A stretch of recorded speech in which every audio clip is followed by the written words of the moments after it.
कहानी की शुरुआत होती है एक गांव से। नाम था चंदनपुर। उस गांव के बाहर एक 200 साल पुराना बरगद का पेड़ था। लोग कहते थे हर पूर्णिमा की रात उस पेड़ से एक लड़की के रोने की आवाज आती थी। लेकिन एक और बात थी जो पूरे गांव को खौफ में रखती थी। उस बरगद के पेड़ से एक सुनहरे रंग का मुखौटा लटका रहता था और जो भी उस मुखौटे को छूता या उसके पास जाता, ठीक 7 दिन बाद वह इंसान गांव से गायब हो जाता। ना वह जिंदा मिलता, ना उसकी लाश मिलती। इसी गांव में शहर से एक लड़का आया था, आर्यन। वह छुट्टियां मनाने अपनी नानी के घर आया था। लेकिन घर पहुंचते ही नानी ने उसे सख्त चेतावनी दी, बेटे गांव के बाहर उस बरगद के पेड़ के पास कभी मत जाना, वहां एक छाया रहती है। लेकिन आर्यन हंस पड़ा, नानी भूतों की कहानियां बस लोगों को डराने के लिए होती हैं और कुछ नहीं। फिर एक शाम टहलते टहलते आर्यन उस बरगद के पेड़ के पास गया। वहां उसने देखा पेड़ की शाख से वह सुनहरा मुखौटा लटक रहा था। आर्यन कुछ पल तक उसे घूरता रहा, फिर बिना कुछ सोचे उसने उस मुखौटे को छू लिया। जैसे ही उसने मुखौटे पर हाथ रखा, हवा अचानक ठंडी हो गई और उसके कानों में एक लड़की की दर्द भरी चीख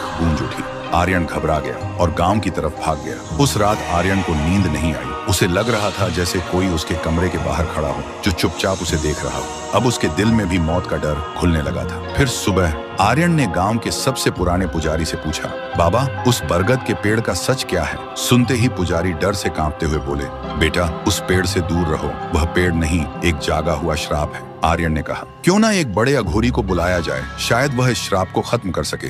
उसी शाम गांव वालों ने एक अघोरी को बुलाया। पूरा गांव उस बरगद के पेड़ के पास इकट्ठा हुआ। लेकिन अघोरी ने जैसे ही मंत्र शुरू किया, अचानक उसका एक हाथ कट गया। अघोरी जमीन पर गिर पड़ा और डर से चीख उठा, यह कोई साधारण आत्मा नहीं है, वह इंसाफ चाहती है। यह कहकर अघोरी अपनी जान बचाकर वहां से भाग गया। अब पूरे गांव में डर और गहरा हो चुका था। लेकिन आर्यन के दिमाग में अब और भी ज्यादा सवाल घूमने लगे। अघोरी ने ऐसा क्या देखा और यह आत्मा इंसाफ क्यों मांग रही है? फिर जब सब लोग वहां से चले गए, आर्यन जान हथेली पर रखकर बरगद के पेड़ के पास झाड़ियों में छिप गया। रात धीरे धीरे गहरी होती गई और ठीक आधी रात को उसने देखा उस पेड़ के अंदर से एक लड़की बाहर निकली। वह लड़की बहुत खूबसूरत थी और उसने वही मुखौटा पहना हुआ था। उसी वक्त गांव का एक आदमी घबराकर गांव से भाग रहा था। तभी वह लड़की अचानक उसके सामने आ गई। आदमी डर के मारे चिल्लाने ही वाला था कि लड़की ने उसका सिर एक ही बार में चबा डाला और अगले ही पल वह लड़की हवा में धुआं बनकर गायब हो गई और वह आदमी तड़प तड़प कर वहीं जमीन पर गिरकर मर गया।